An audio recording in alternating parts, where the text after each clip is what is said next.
ফটিকছড়ি এগিয়ে নিয়ে যাওয়ার জন্য এই নেতৃবৃন্দরা সমন্বয়ের মাধ্যমে আমাদের ফটিকছড়িকে দিবেন।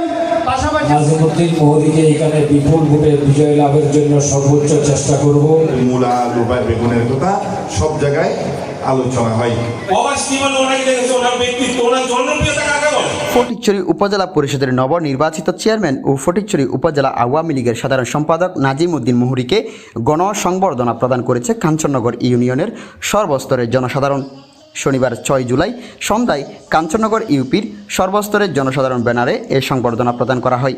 এ সময় নবনির্বাচিত ভাইস চেয়ারম্যান মোহাম্মদ জসিমউদ্দিন এবং শারমিন আক্তার নূপুরকে সংবর্ধিত করা হয়। এই অনুষ্ঠানে প্রধান অতিথি ছিলেন চট্টগ্রাম উত্তর জেলা আওয়ামী লীগের সদস্য শিল্পপতি মঞ্জুর মোর্শেদ ফিরোজ।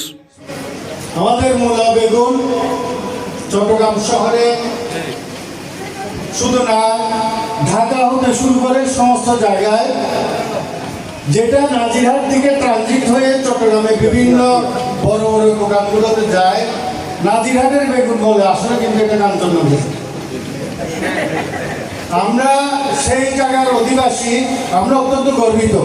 সাবেক vice chairman advocate Uttam Kumar মহাজনের সভাপতিত্বে এবং মাস্টার মোহাম্মদ শাহজাহানের সঞ্চালনায় এ সময় প্রধান আলোচক ছিলেন ফটিকছড়ি পৌরসভার মেয়র আলহাজ মোহাম্মদ ইসমাইল হোসেন। আপনারা গত 21শে মে যে নির্বাচন অনুষ্ঠিত হয়েছিল,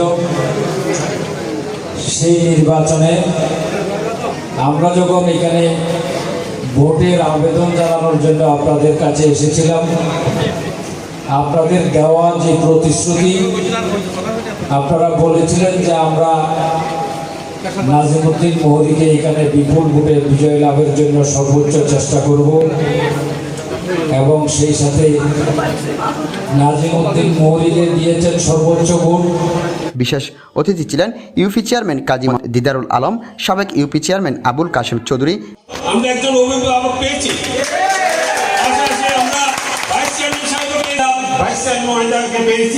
আমরা আশা করি আমাদের কাঞ্চননগরের পথে ওনাদের খুবই সুদৃষ্টি থাকবেন। আমি আসলে এই যে নাজিমউদ্দিন মোহরী সাহেবের জন্য আমি কেন নেমেছিলাম, কেন সমর্থন দিয়েছিলাম, আসলে ওনাকে আমি তো দীর্ঘ থেকে চিনি, ওনার সাথে আমার প্রবাসে কথা। উনি তখন একটা কথা বলতেন, ওনার মনে আছে কেউ যায় না, উনি বলতেন কাশিম ভাই জীবন তো অনেক কিছু করেছে, আমি এমন কিছু করতে চাই আমার জীবন, আমার যাতে আমার মৃত্যুকালে যাতে আমার জানা যে অধিক মানুষ হয়। আমি জানি না আজকে ইনশাআল্লাহ খোদা ওনার ইচ্ছা পূরণ করেছেন, উনি এমন কাজ করেছেন, এমন জনপ্রিয় হয়েছেন, ওনার ইনশাআল্লাহ জানা যায় মানুষের মানে বিপুল সমাজ এটা তো অবশ্য হয়েছে।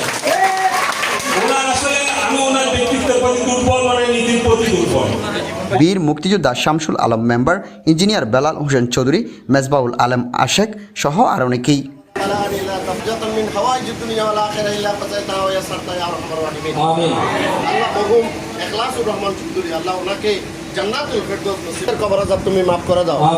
করতেন, সেখানে সফলতা অর্জন করেছেন। বেগুন মূলার চাষ করেছেন, সেখানেও সফলতা অর্জন করেছেন বলেই কাঞ্চননগরের মূলা রূপায় বেগুনের কথা সব জায়গায় আলোচনা হয়। খাদিজাতুল আনোয়ার সনিকেও ফটিকছড়ির আপামর জনসাধারণ নির্বাচিত করেছেন। ধারাবাহিকভাবে এর আগে আমাদের মেয়র ইসমাইল হোসেনও নির্বাচিত হয়েছেন। 21শে মে সর্বশেষ নাজিমউদ্দিন মোহরী, জসিম সাহেব এবং আমার বোন শারমিন নূপুর, তাদের যেই সমন্বয়, আমি মনে করি কাজী দিদারুল আলম সেটা সর্বোচ্চটুকু ব্যবহার করে আমাদের কাঞ্চননগরের জন্য সেই কাজটুকু করে যাবেন ভবিষ্যতে। আর আমি বলবো, ইসমাইল ভাই বলেছেন নির্বাচনের ক্ষেত্রে হয়তো অনেক ভুলভ্রান্তি, অনেক পক্ষ বিপক্ষ আমরা এদিক সেদিক ছিলাম, কিন্তু এখন যেহেতু নির্বাচন শেষ এবং এই নির্বাচন শেষ দিয়ে ইসমাইল ভাই একটি ওনার ফেসবুক ওয়ালে একটা বিশাল পোস্ট দিয়েছিল। আমি মনে করি সেটি হচ্ছে একজন রাজনীতিবিদের সর্বোচ্চ যে রাজনীতির জন্য যে বক্তব্য তিনি সেটি উপস্থাপন করেছেন। আমি সেই বক্তব্যের সাথে একমত পোষণ করে আমার ফটিকছড়ি যেভাবে অবহেলিত ছিল, ফটিকছড়ি এগিয়ে নিয়ে যাওয়ার জন্য এই নেতৃবৃন্দরা সমন্বয়ের মাধ্যমে আমাদের ফটিকছড়িকে দিবেন। পাশাপাশি আমরা কাঞ্চননগরও সেই স্রোতে, সেই স্মার্ট বাংলাদেশ বিনির্মাণের ক্ষেত্রে আমরা এগিয়ে যাব ইনশাআল্লাহ। কাঞ্চননগরের উদার মনের মানসিকতায় কত বড় বড় মহিষ গরু নিয়ে মাইজভান্ডার দরবারে উপহার দিতেন।